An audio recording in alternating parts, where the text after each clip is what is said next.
Corona काल के चलते पिछले 2 सालों से पेंशन धारकों का भौतिक सत्यापन नहीं हो पाया है। ऐसे में राज्य सरकार ने सभी जिलों में अलग अलग योजनाओं के तहत पेंशन पाने वालों का भौतिक सत्यापन करने के निर्देश दे दिए हैं।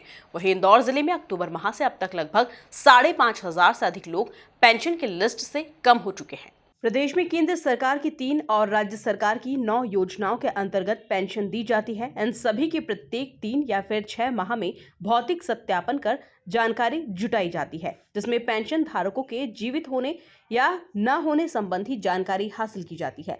लेकिन पिछले 2 सालों में कोरोना संक्रमण के कारण भौतिक सत्यापन नहीं हो पाया था। राज्य सरकार ने इसे लेकर अक्टूबर माह में सभी जिलों को भौतिक सत्यापन करने के निर्देश दे दिए थे। अक्टूबर माह के पहले इंदौर जिले में 1,53,972 पेंशनधारी थे, लेकिन भौतिक सत्यापन के बाद इनकी संख्या घटकर 1,48,121 पर आ चुकी है। 2.37% पेंशनधारियों की जिले में मौत भी हो चुकी है, जबकि 21.26% पेंशनधारी माइग्रेट हो चुके हैं और 5% से अधिक पेंशनधारियों को अपात्र घोषित किया गया है। देखिए, मध्य प्रदेश में 9 तरह की पेंशन है। उसमें से 3 जो पेंशन हमारा इंदिरा गांधी राष्ट्रीय निःशक्त वृद्धावस्था और एक विधवा है, ये हमारा नेशनल का है। बाकी जो हमारा जो 9 तरह की पेंशन है वो मध्य प्रदेश में संचालित होती है, जिसमें एक रूपता के आधार पे 600 रुपया सभी को दिया जाता है।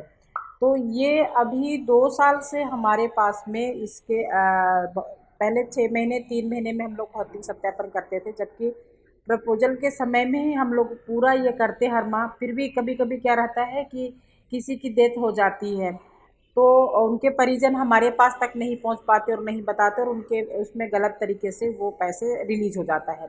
इसी तरह से कई लोग पलायन कर गए हैं, या तो कई लोग ऐसे अपात्रता की श्रेणी में, या तो लोग जोर जबरदस्ती करके, या तो फिर कोई ऐसे लोग होते जो अपनी निजी स्वार्थ के लिए भी उनको पात्रता की श्रेणी में ला करके उनको पेंशन दिया जाता है।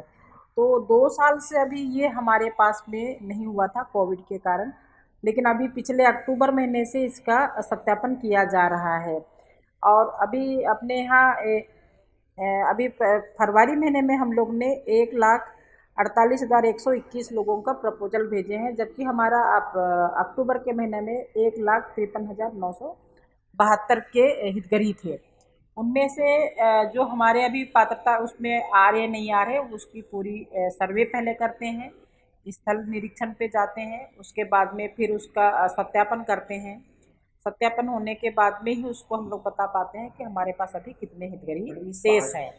देखिए, अभी हमारे पास में जो ये आया हुआ है, इसमें सही तरीके से इसमें जो पात्रता जो आ रही है वो 70% के आसपास में हो गई है।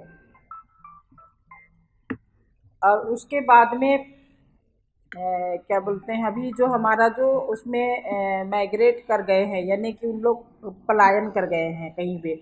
अभी कोविड में बहुत सारी चीज़ इधर उधर हो गए थे, तो उन लोग अपने घर वापस हो गए हैं, या तो शहर के अंदर में ही उन लोग जगह चेंज कर ली है, लेकिन वो जोनल को नहीं बताए हैं, या तो ग्राम पंचायत को नहीं बताए हैं, या तो मजदूरी करने के लिए गए हैं, या तो किसी भी तरह से गए हैं, तो उनकी पहचान नहीं हो पा रही है, तो वो हमारे पलायन में भी कहलाते हैं। और उसमें और उसी तरह से डेथ भी हमारे बहुत सारे हुए हैं इस 2 साल के अंतर्गत में।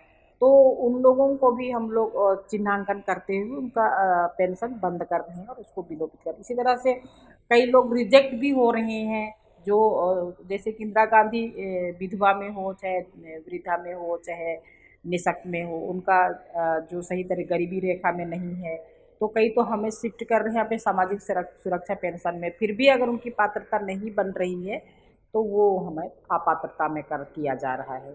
वहीं जिले में अब भी पेंशनधारियों के भौतिक सत्यापन का काम जारी है। Bureau report, MP news, Indore. करोड़ों दर्शकों का मिल रहा साथ। MP की बात, MP न्यूज के साथ।